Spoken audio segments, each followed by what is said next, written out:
င်္ဂလာရှိသောနေ့မြတ်ပါမိဘပြည်သူများခင်ဗျာဒီနေ့က19ရက်နေ့ဇွန်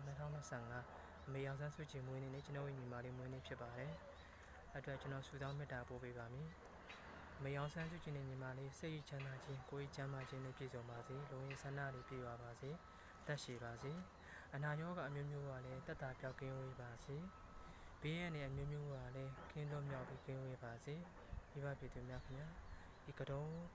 ဒီဦးကောင်းထက်ကစံတာဒီကျွန်တော်ကတုံးတုံးဝချင်းဒီအမေစုအောင်ဆန်းစုကြည်မွေးနေ့အတွက်ဂျိုဒီလေးစားစွာဖြင့်ဥညွတ်အလေးပြုခြင်းဖြစ်ပါသည်အသက်ရှင်နေတဲ့နှစ်တိုင်းကျွန်တော်ဦးကောင်းထက်က